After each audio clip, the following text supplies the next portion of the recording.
மைண்டில் வந்து என்டார்ஃபின்ஸ்ன்னு சொல்லுவாங்க. என்டார்ஃபின்ஸ்ங்கிறது ஒரு ஹாப்பினஸை கொடுக்கக்கூடிய சுரப்பு. என்டார்ஃபின்ஸ் எதுக்கெல்லாம் சுரக்கணும்? சாக்லேட்டுக்கு சுரக்கும். அது சாப்பிட்ட உடனே அந்த ஸ்வீட்டு, அந்த டேஸ்ட் அது மைண்டில் வரும்போது ஒரு ஹாப்பினஸ் வரும். ஸோ அந்த கிரேவிங் அதை சாப்பிடணும்.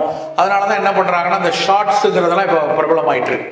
ஷார்ட்டுங்கிறது ஒரு டேஞ்சி டேஸ்ட்டாக ஹாட்டாக இருக்கிறதுனால அது நீ ரிவர்ஸில் எப்படி யோசிச்சு பார்க்கணும் அப்படின்னா, இப்படி டேஞ்சியாக ஹாட்டாக ஸ்வீட்டாக வரக்கூடிய விஷயங்கள் எவ்வளவு பாதிப்பை உண்டாக்குது நம்ம உடம்புல.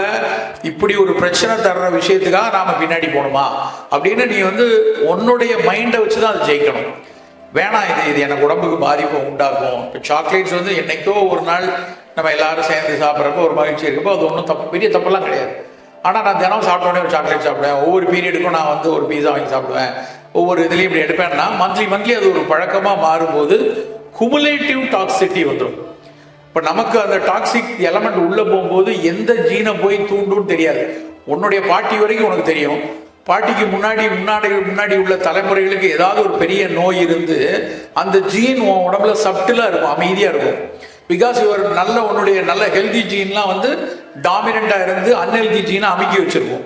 இப்போ நம்ம சாப்பிட்ற இந்த ஜங்க் ஃபுட்டில் இருக்கக்கூடிய ஒரு மோனோசோடியம் குளூட்டமைட் அல்லது சோடியம் நைட்ரேட், பொட்டாசியம் நைட்ரேட், இந்த மாதிரி சால்ட் போய் டக்குன்னு அதை போய் ட்ரிகர் பண்ணி விட்டுரும். நமக்கே தெரியாது. இப்போ உனக்கு 16 வயசு இருக்கும், பெருசாக டக்குன்னு அஃபெக்ட் ஆகும் தெரியாது. 25 வயசுல தான் அதை எக்ஸ்பிரஸ் பண்ணும்.